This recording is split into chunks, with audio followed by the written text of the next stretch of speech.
Speedbird, Mayday, Speedbird 2276, request fire services.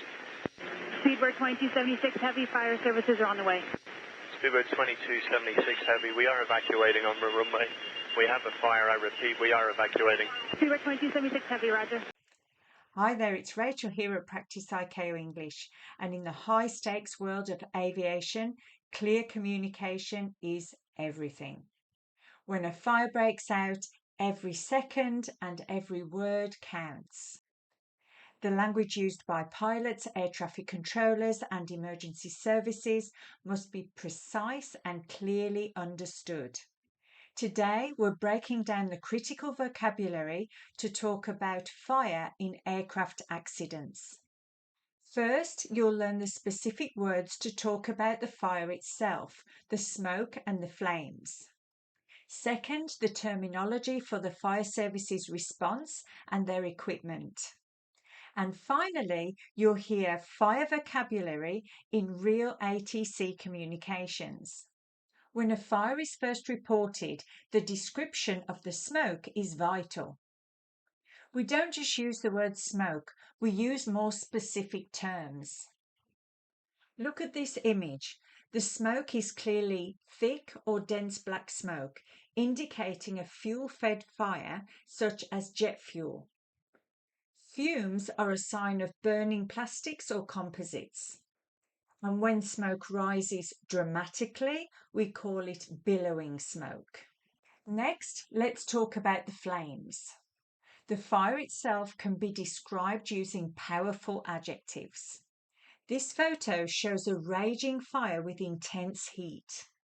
This kind of fire can sometimes be referred to as an inferno.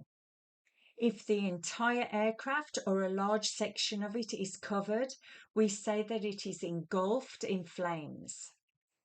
The most critical description is how the fire is moving. If it is spreading rapidly, we need to know if it is out of control. These phrases are urgent and tell the fire services that they are dealing with a severe escalating situation. The goal of the fire services is always to get the fire contained, which means to control the spread and extinguish it. Now let's turn to the heroes of the situation, the fire services. The specialised team at the airport is called ARF, which stands for Airport Rescue and Firefighting. They use specialised trucks designed for high-speed response. Their primary tools are the powerful water hose and firefighting foam. In this photo, the fire services sprayed foam to put out or extinguish the fire on the landing gear. When the fire starts to reduce in size, we say it is dying down. To prepare the runway for a belly landing or gear-up landing when the landing gear can't be deployed, the fire services will spray foam onto the runway. This is called a foam blanket or foam carpet. Look at this image. This procedure serves two critical purposes. First, to reduce the friction between the fuselage and the runway. And second, and most importantly, to prevent sparks that could ignite fuel. Now let's listen to this vocabulary in context. This is the communication of an emergency landing, fire in the galley. Hey guys, I need to talk to the firefighter, please. Go ahead. Yes, the fire is in the bag, under contained. The fire is out. If any firefighters on frequency are hearing this. American, we copy that. The fire is out and contained. What are your intentions? Yeah, we'd like to taxi to the gate in just a minute, but we're going to sit here just 1 minute. Let's look at what was said. The fire is in the bag is a non-standard but clearly understood phrase in this context, meaning the fire is isolated and no longer a threat. Contained, as we've looked at earlier, is the fire is held within a specific area and prevented from spreading. The fire is out means the fire has been extinguished.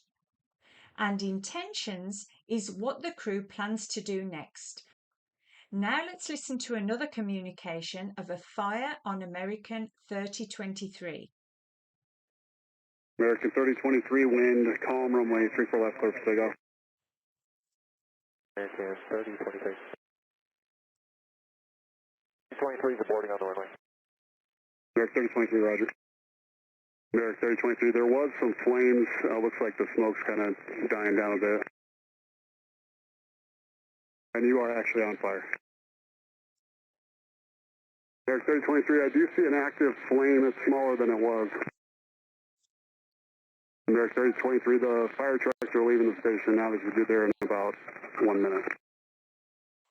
In that communication, we heard active flame, which means still burning, and we also heard the fire is dying down, which means the fire is not as intense as it was. This accident was very recent. You're going to hear the communication of a Mexican private jet crash. Southwest 3149, can you look at your 1 o'clock and about 20 miles? We're looking for an aircraft. Do you see if you see anything out there on the ground? We're looking on the ground, Southwest 3140? Yeah, well, I think we were, correction, yeah, just look and see if you see anything out there, any smoke or anything like that for me, please. We lost. We're looking. Nothing in sight right now, but we're looking Southwest. Thanks. We just lost him on radar and can't get a hold of him right now, so let me know what you can see. Yeah, we got burning smoke almost at our 1 o'clock long down low. Southwest 3149, that's you that has that? Hey, firm, it's 2149. Looks like there's a road just to the south is where that smoke's coming up from. You see a road out that way, is what you're saying? Firm, it looks like a highway just to the southeast, maybe, I don't know, a half a mile or so from where the burning smoke is. There's a road to the southeast for where the burning smoke is. Yeah, firm, it's big old black smoke coming up. So in this recording, the Southwest pilots looked down and identified burning smoke, which is smoke with flames in it. And this indicated where the crash site was. Now you have the essential vocabulary for talking about aircraft fire in your ICAO English test. If you found this useful and would like more lessons like this, you can get a free masterclass series at ICAOEnglishOnline.com. The link is in the description below.